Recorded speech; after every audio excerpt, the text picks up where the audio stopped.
House District 12, the order in which they're on the ballot. The first candidate listed is Mr. Ben Baez, so he will get the first question. But before he gets his question, he needs to speak 3 minutes and introduce himself. So would you please do that, Mr. Baez, at this time? Well, thank you very much. I hope you all had a wonderful Easter. My wife Kim and I did. Kim is in the audience. If you don't know Kim, you probably know me as Kim's husband anyway. I've been in Huntsville for over 40 years. I've built a successful business. My son is working in that business now, and we're very proud of the work we've done in economic development and helping to grow Huntsville. I'm going to not spend a whole lot of time about who I am, because most of you know me, and I'll be around after the forum tonight to answer any type of questions you might have. I'm in a very simple race. And it's a very simple race, but it's a very important race for you. This is a simple race. I'm a conservative. My opponent is not. The record speaks for itself. You can find the record on your cell phone, so I'm not going to belabor the record tonight. But I ask you to please study the issues and the record, because that does make a difference. That says who you are and what you stand for. I'm a conservative, and I would like to represent you and provide conservative representation in Austin, Texas. But more important tonight is, what is my vision, what is my goal, what is my plan for service for you? This race is not about me. This race is about you. I didn't get into this race lightly. I have a good business and a nice wife and a good life. And I would not be in this race if I thought that my opponent was a conservative. I've supported conservatives my entire adult life.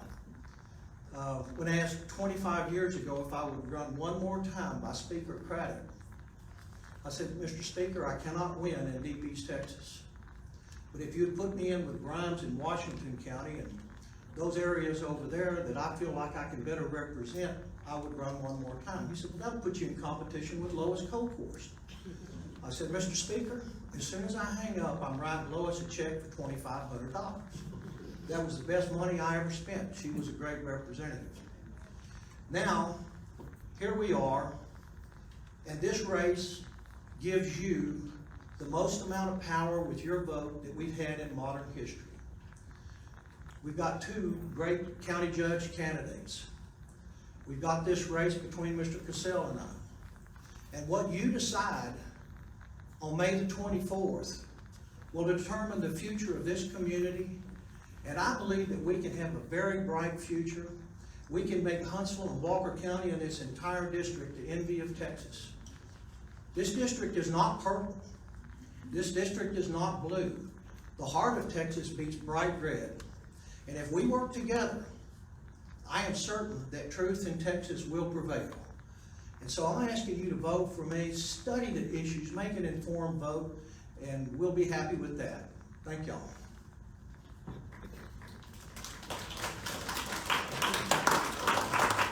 Again, please hold your applause until the end of the program. Well, good evening. What a blessed time we live in. I hope your Easter was as full and blessed as mine, spending it with family, having them home. I can't thank the Republican women of Walker County for hosting this. Thank you so much. For all of those that are listening, live stream, thank you for taking the time. This election is paramount. My name is Kyle Cassell. I have been honored to represent District 12 the past 9 years. What a time in Texas history. Unquestionably the most conservative legislative sessions we've had in Texas history. As a state representative, you would assume that we'd all be standing on our soapboxes, beating our chest. I don't do that. I went there to fight for conservative agendas. I went there to make the right votes. I went there to represent our district, my district. Your district, the new district, is no different than the other one. There are some slight differences, but it is the heart and soul of rural Texas. Rural Texas is the backbone of this state and this country. You're educated, you're engaged, you want to know the people that serve you. Today I spent the day in Huntsville, had a great lunch, met with some incredible people, and then took the time to go visit the Boys and Girls Club. wow, what are they doing out there? And look at the expansion they look forward to having in the next, their phase 2, I think they call it, or phase 3. Incredible opportunity. Walker County Fair a few weeks ago was able to engage with a bunch of young people and see what the future holds. You are a very blessed community with a lot of growth. We know one thing, we have a property tax issue. You have a lot of state land, a lot of federal land. We have a unique opportunity. You need a representative that has been there, been in the trenches, fighting for conservative values, knows the agencies, knows the people that get things done. I have spent my time in Austin developing relationships for one reason, to serve you and to serve you to the best of my ability. God bless you for being here. God bless you for being engaged. Once again, Kyle Cassell. Thank you. Paid attention that time.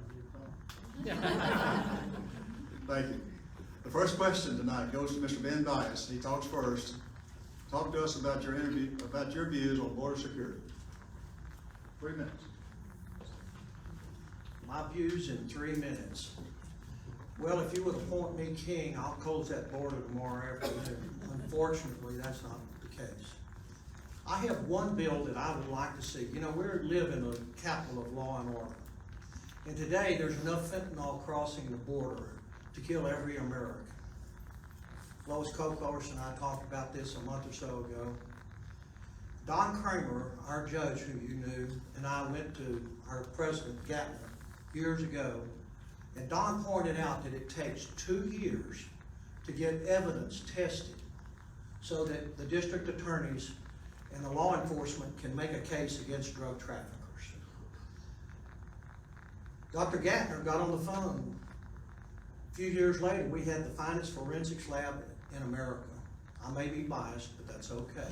Sam Houston's great. I visited with John Sharp here recently about it. He said, hey, Texas A&M will help you in Sam Houston. We've got to secure the border and we have to stop this narco-terrorism. So I'm going to have a bill that allows evidence to be tested and returned within 60 days. And then we'll have sentencing that gives a minimum of 25 years to life for people transporting narcotics into our homes and our communities.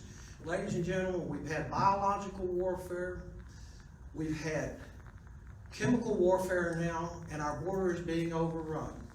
And I can promise you that I will do everything within my power. Ben Lamont and I, the state representative in Grimes and Washington County, who's working with me and is supporting me, he has a bill that will make it a crime that if you enter Texas and don't go through a checkpoint, that's a deportable felony. And he and I will work on that bill and get it passed in the first the early part of the next legislative session. Those are things that can be done, things that can be accomplished. And I wish that I could be king and solve the problem overnight, but unfortunately it's going to take a lot of real conservatives. I campaigned on closing the border 22 years ago. I cannot believe that we haven't made more progress than we have now. Donald Trump was doing the job. We need to finish the wall, and if you'll elect me, I can assure you that we'll do our very best, and I'll make a difference. I get extra time.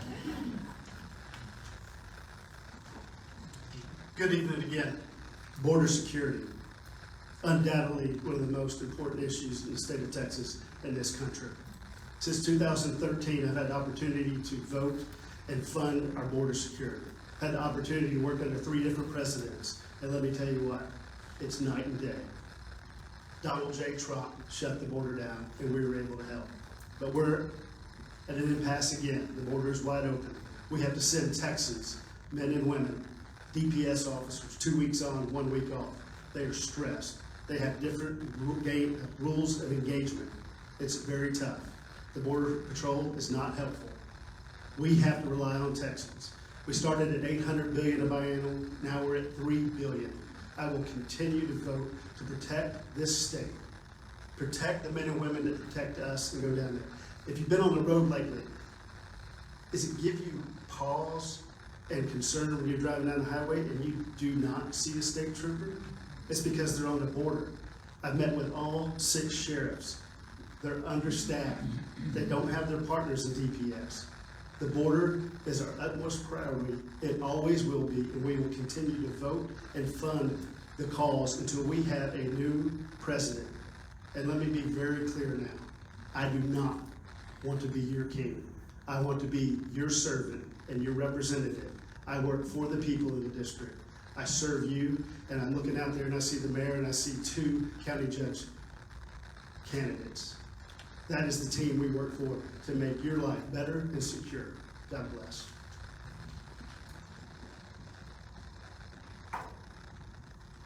Thank you. The second question goes first to Mr. Cassell. The state of Texas is currently experiencing some reprehensible situations, such as human trafficking, drugs, including fentanyl, high property taxes, liberal agendas, and so forth. Excluding this previous discussion, this question you just answered, what are you most passionate about and what action will you take? Mr. Cassell. Thank you. Unfortunately, everything comes back to the same. The last 2 sessions, I've been focused on bail reform. And if we don't have to look very far down the road to see where that problem exists in Houston, Texas, and Harris County. I've been working very diligently to pass a constitutional amendment that should be on your ballot on May 7th, but it will not be. To keep the most heinous criminals in jail by giving JP's magistrates the ability to deny bail to those individuals that are the most serious offenders. We got the bill passed and sent over to the Senate, but they wanted to tweak it. And this is where the difference in the 2 candidates comes in. You have to know how to work the House and the Senate. The senators, 31 of them, Lieutenant Governor, there's 149 members of the House, actually 150, but 1 is the Speaker. Relationships with all 181 are vital, and I work very well with all of them. Senator Colcourt, Senator Schwartner, colleagues that I've been working with forever, my colleagues in the House, they'll reform, and our security and safety in our neighborhoods is paramount. And that will be the #1 priority to continue to work on, excluding all those other ones that he mentioned in that paragraph that are just as important. But I'll expand on those in the next 2 questions. Thank you.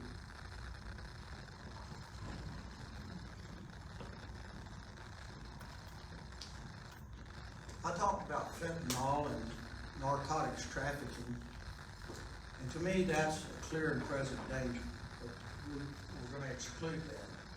The other most important thing when I mention families in our communities, I believe that our schools are under attack. I believe that we can make public education better, but we have to stop this woke agenda that is trying to invade our children's home, our lives, our children's lives, their minds and their hearts. I have one other bill that I hope to pass. I have several. But I do not believe it is free speech to allow a person to promote, distribute, produce materials intended for people below the age of consent, which is 17. We have been under attack in this country for quite a long time. And I believe it's time that we stand up and push back and say, no, you cannot have our children. And right now there's a movement going on across America. My opponents sidled up with the far-left education group. They don't want us to stop them, but we are. And I'm going to come under blithering attack. And I'm not going to back down. I'm not going to step down. I'm working with conservative state representatives who know how to work the House, who agree with me. And if we get a conservative majority that doesn't compromise with the Democrats and want them to win a few, Kyle, then we can make a difference and we can stop this godless horde that is attacking our children and our families. And I don't say that lightly. Ladies and gentlemen, this is a battle between good and evil. And Texas is under attack. And as Texas goes, so goes the nation. That's why I'm in this race. I would not tell my grandchildren that when Texas was faced with such broad and deep issues that I sat home. No, it's like my pastor told me, Ben, I know you're going to get in this fight. We can pray about it, but you're going to join. And I went home and told my wife, showed her the issue, showed her the record, and Kim says, it's your duty, Ben. And I have the ability and the time and the experience to serve you. I'm a businessman. And I believe business principles need to go into government more. And I have 30 seconds remaining. I'll reserve the rest of my time. See, I don't have to work. Thank you both. Okay, Mr. Ben, you get this first. You get to answer this one first. Our schools are of utmost importance to our children and our nation. What do you see as the most critical issue regarding education that we're facing now? For example, CRT, sexualization of our children, school choice, parental control, or anything else you want to talk about. What action steps will you take? 3 minutes. Thank you. Okay, our schools are vitally important. And I have been visiting with superintendents. I went over to Mumford School District. They don't have any taxes, they don't have any debt. They're one of the highest performing schools in America. Mr. Pete Diensky is the retired superintendent there. People from other school districts bring their kids to that school district because he provides an excellent and superlative education. There are those that want to stop him from being allowed, those children from being allowed to come to that school district. That's wrong.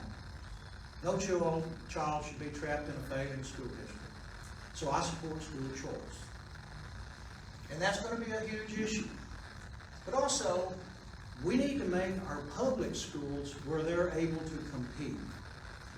I've talked to teachers after teacher after teacher, and they say, I'm not able to control my classroom.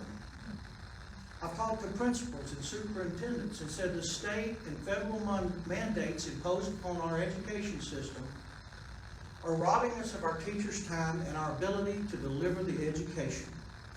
I intend to empower parents and teachers. In this folder is a copy of the Florida law on what a teacher has to do to take a child out of her class or his class who is misbehaving. In Florida, it's 1.25 pages long. Anybody want to guess how big the law is that burdens our teachers from controlling their classroom? 164 pages. We need to set our independent school districts back to being independent. We don't need to burden them with state and federal unfunded mandates. Over 20 years ago, I did at my own expense a time and motion study on what unfunded mandates imposed on public schools was. At that time, it was 2.8 hours per day in compliance, not delivering an education, compliance. And I'm hazard to guess, if you multiply 2.8 hours times the total cost of teacher salary, that waste is the largest waste in America. And I'm going to apply some business principles. I'm going to fight the state and federal unfunded mandates by requiring a fiscal note to be attached that also values the time of teachers and our county officials and our city officials from compliance with ideas that the Austin Swamp thinks is great as long as you pay for it. That will help lower our taxes. Efficiency in government is the best way to go, and I believe I can do that. I believe business principles are sorely needed inside the swamp. Thank you.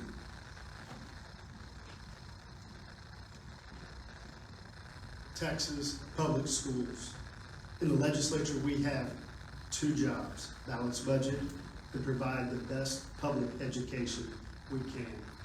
Property tax relief. We funded education at $12 billion. That came back to you in a $5 billion tax relief, property tax relief. We've got a problem in education. No 2 schools are alike, but we have to govern like they are. Houston, Dallas, San Antonio, El Paso, Austin are not the same as the districts in House District 12, the old or the new. Old District 12 had 32 independent school districts, one that Mumford was in. Superintendent Baez, good friend, incredible, but he had some grief from the other schools in Robertson County from busing those kids. It was a tough decision, but those kids had the opportunity to go to Mumford and they succeeded. But we've got to make all schools good. Not one legislative piece of legislation fixes that. Rural schools are different. They're small. They're independent. The superintendent not only is the superintendent, sometimes he or she is the bus driver, sweeps the gym, does it all. They're working on different budgets. But where do we need to focus? The classroom. And the classroom is comprised of two components, the teacher and the students. We've got to quit teaching to the text. We've got to give the teachers the ability to teach. We've got to give the students the ability to succeed. It is our job. They've got to have that ability to learn and have opportunity, whether it's a skill or a trade. I love that we're putting so much more focus into our trades. Those jobs are out there available. Everybody in here is going to need an HVAC guy in a week or two. You need your plumbing. The freeze showed you that. We've had some incredible movement in school. We lost Senator Larry Taylor. He got bumped out by a race. We're going to miss him. We're losing Dan Huberty. So there's your two chairmen of public education. So let's look at it from an optimistic side. We will have two new chairs for public education. The list of candidates is good. We have an opportunity to do what's right. We will build on that. I go back to Jimmy Don Aycock. We started funding and looking at public education differently, and we continue to. So from a standpoint of the 164 pages of the one page, basically what we did is we started with a log cabin and built an incredible monster. And now we're trying to reorganize and redo the architecture, and we're making headway. As you all know, the government doesn't move fast, but we are making progress, and those children's lives depend on our success in funding public education, giving teachers the opportunity to teach.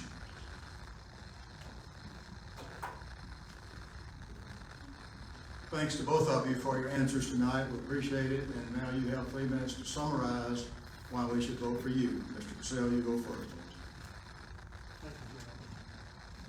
Once again, Easter's not over. Let's enjoy this blessed week and through the rest of this campaign. My wife Marcy and I have had the incredible opportunity to raise 2 children. We've been married for 30 years. Carter and Kendall have been raised in this community. And when I say this community, I just live on the other side of Highway 30, so I don't think I'm out of my district. I think I'm amongst friends and common thinking people that want their economy to do good, their community to do good, the businesses here to do good. I'm endorsed by a lot of groups, and some folks think they're special interest groups. They're not. Farm Bureau, 500,000 family farmers and ranchers. Teachers, an amazing number of teachers in the community. NFIB, business owners, small business owners. All those groups are back. Law enforcement across the board. It is April's Law Enforcement Appreciation or First Responders Appreciation Week. We had a brand new group start in Brazos County called Operation Safe Shield the other night. We went into that with funding for 44 bulletproof windshields. I was instrumental in working on legislation for those windshields, and then to have a group come in, prepaid 44. We raised another $350,000. We're doing a demonstration at the ranch tomorrow, and on April 30th, we're having another fundraiser to continue that funding that will be effective to protecting law enforcement agents in that 9-county region, which includes the entirety of House District 12, the new one. My commitment to you and your safety and in representing you is proven conservative values. Your friendship and the relationships we built are second to none. I look forward to getting to know you better. I enjoy my time in Walker County, the other 5 just as much. But it is so nice to be here with you tonight. Thank you for the opportunity to speak. Thank you for hosting. God bless you all.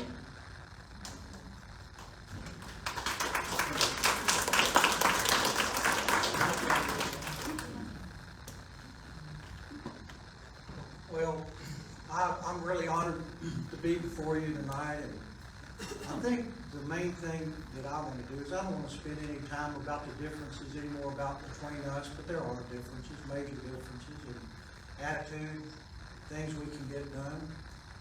But this race is not about me. It's not really about him. It's about you. You're not going to appoint me king. I'm going to be your representative, as he pointed out. And where does a representative's power come from? What gives a representative the opportunity to serve? I believe that the power comes from God and into you, and then you elect whom you believe and are felt called to represent you. I believe that at this time in Walker County, we have the greatest opportunity we've had in modern history to come from out of the shadows and into the bright future of the state of Texas. Huntsville and Walker County is the capital of law and order. It's the land of beautiful pine trees and rolling land and awesome people. I've grown up with y'all. You know, I learned from one of our legends here, Mance Park. He kind of helped raise me, and I'm honored by that. And his wife, Mary Frances Park, she was, you know, if you remember, when she said do something, it was yes, ma'am. So I learned that, Tom. Hey, but this really isn't about me nor him. This really is about you and our future. Our children, yes, they are under attack. Yes, our state is under attack. Yes, our enemies, both foreign and domestic, are overrunning our borders. Yes, the problems are so large that we couldn't discuss them all if we stayed here till tomorrow. And we'll have to fight them one at a time and as a team. And when I win this race, we're going to spend a lot of time talking about what can we do to make for a brighter future for this county, and not just this county, but every county. I spend a lot of time in Brenham and Grimes County and Robertson County and Madisonville. We are so blessed to have this district. This is probably the finest district that's ever been assembled in Texas. We are the envy of Texas. And this district voted 80-something% for Ted Cruz and 80-something% for Donald Trump. This is a bright red district. And I believe that we're going to elect a true conservative to represent our district who can get things done and work with the conservative majority and not against them. So I just appeal to you, please study the record. Make an informed decision. Let's make Walker County's future very bright. Let's take this opportunity for us to have strong representation from Huntsville, Texas. Thank you very much.